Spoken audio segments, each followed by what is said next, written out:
પાકિસ્તાનમાં સામાન્ય ચૂંટણીને લઈને ભારતીય સમય અનુસાર સવારે 8:30 વાગ્યાથી મતદાન શરૂ થયું છે, જે સાંજે 5:30 વાગ્યા સુધી ચાલશે.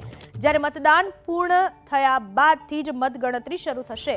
24 કરોડથી વધુની વસ્તીમાં આ વર્ષે લગભગ 12.8 કરોડ મતદારો છે, જેઓ બેલેટ પેપરથી પોતાના મતાધિકારનો ઉપયોગ કરશે.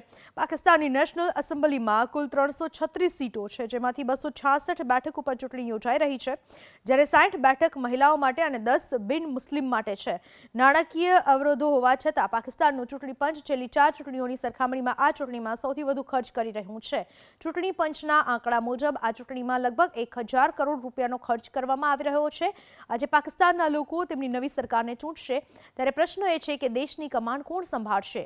શું નવાઝ શરીફ કે ઇમરાન ખાન?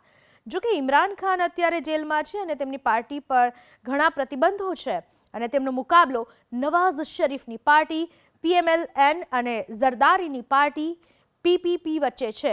જો કે આ ચૂંટણી હરીફાઈ માત્ર દેખાડો છે, કારણ કે પાકિસ્તાનમાં જનતાથી લઈને મીડિયા સુધી દરેક જગ્યાએ ચર્ચા છે કે નવાઝ શરીફ અને પાકિસ્તાન સેના વચ્ચે ડીલ થઈ ગઈ છે અને નવાઝ શરીફ પાકિસ્તાનના આગામી PM હશે.